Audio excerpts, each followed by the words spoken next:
Olá, meu irmão e minha irmã. Seja bem-vindo ao nosso programa semanal, com o qual queremos meditar a cada semana o evangelho que a liturgia nos propõe para a celebração dominical. O evangelho desta semana foi retirado do livro de São Mateus, capítulo 13, versículos de 1 a 23.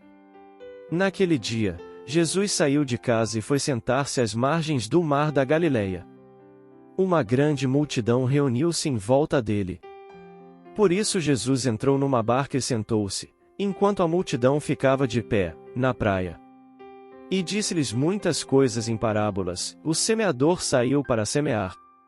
Enquanto semeava, algumas sementes caíram à beira do caminho, e os pássaros vieram e as comeram. Outras sementes caíram em terreno pedregoso, onde não havia muita terra. As sementes logo brotaram, porque a terra não era profunda. Mas, quando o sol apareceu, as plantas ficaram queimadas e secaram, porque não tinham raiz. Outras sementes caíram no meio dos espinhos. Os espinhos cresceram e sufocaram as plantas. Outras sementes, porém, caíram em terra boa, e produziram a base de 100, de 60 e de 30 frutos por semente. Quem tem ouvidos, ouça. Os discípulos aproximaram-se e disseram a Jesus: Por que tu falas ao povo em parábolas? Jesus respondeu: Porque a vós foi dado o conhecimento dos mistérios do reino dos céus, mas a eles não é dado. Pois a pessoa que tem, será dado ainda mais, e terá em abundância, mas a pessoa que não tem, será tirado até o pouco que tem. É por isso que eu lhes falo em parábolas, porque olhando, eles não veem, e ouvindo, eles não escutam, nem compreendem.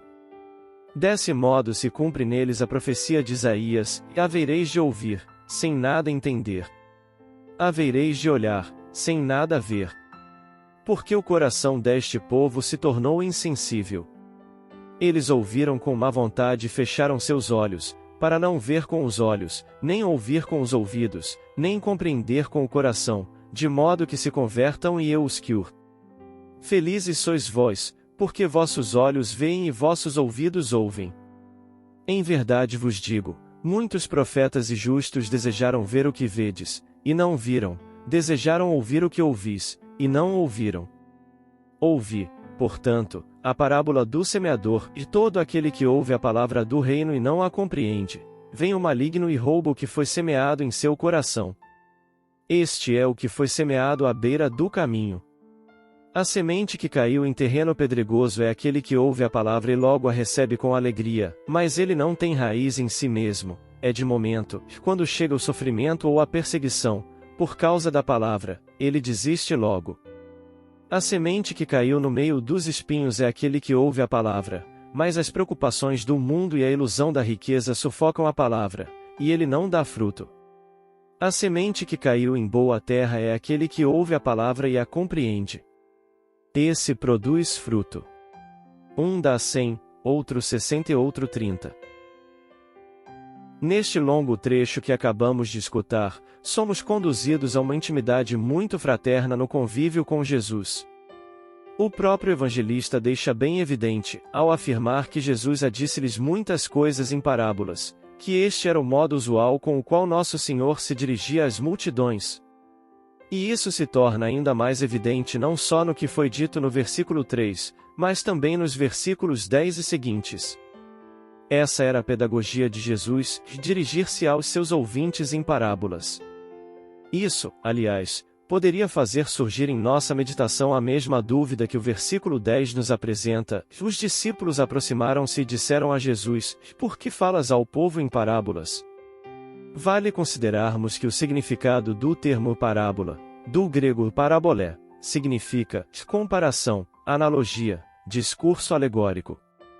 Portanto, quando Jesus está utilizando esta metodologia, não é para esconder ao povo o que ele proclama, ao contrário, bem ao contrário, é utilizar de termos e sinais sensíveis aos que lhe escutam, para que a mensagem seja bem compreendida. Eis a grande lição, e verdadeira lição de inculturação que ele concede à sua igreja em todos os tempos.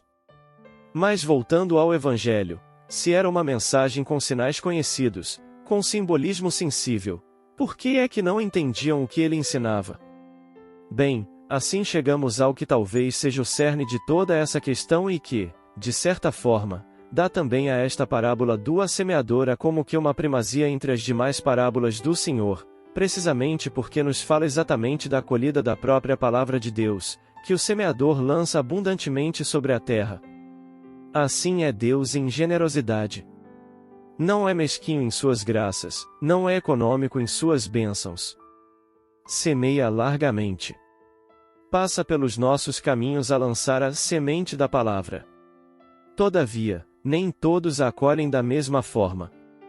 E isso não significa que a semente não fosse produtiva, não tivesse chances de florescer. A diferença está no terreno que a acolhe. O grande padre Antônio Vieira, já em 1655, no seu famoso Sermão da Sexagésima, fazia-nos pensar e fazer pouco fruto a palavra de Deus no mundo, pode proceder de um de três princípios, ou da parte do pregador, ou da parte do ouvinte, ou da parte de Deus. Para uma alma se converter por meio de um sermão, há de haver três concursos, e há de concorrer o pregador com a doutrina, persuadindo, há de concorrer o ouvinte com o entendimento, percebendo, há de concorrer Deus com a graça, alumiando. Por isso, mais do que nunca, esta parábola precisa fazer acender em nós a luz de uma sã preocupação sobre como temos permitido que a palavra de Deus haja em nós. Esta graça de Deus que nos alumia, precisa contar com nossa percepção e disponibilidade. Com a ajuda divina, podemos transformar-nos em solo fértil, preparado e cuidado, para que a semente da palavra cresça e frutifique. Embora mesmo já estando dentro de nós, é necessário acolhê-la para que floresça. Contudo, muitas vezes somos distraídos por muitas coisas e é difícil discernir a voz do Senhor, que nos liberta, das outras vozes e palavras. Peço a Nossa Senhora do Carmo, neste domingo a ela dedicado, que nosso coração seja livre de todo obstáculo que ainda pode impedir a palavra de Deus de crescer em nossa vida e dar frutos de eternidade em nosso tempo. Que Deus abençoe você, em nome do Pai, do Filho e do Espírito Santo. Amém.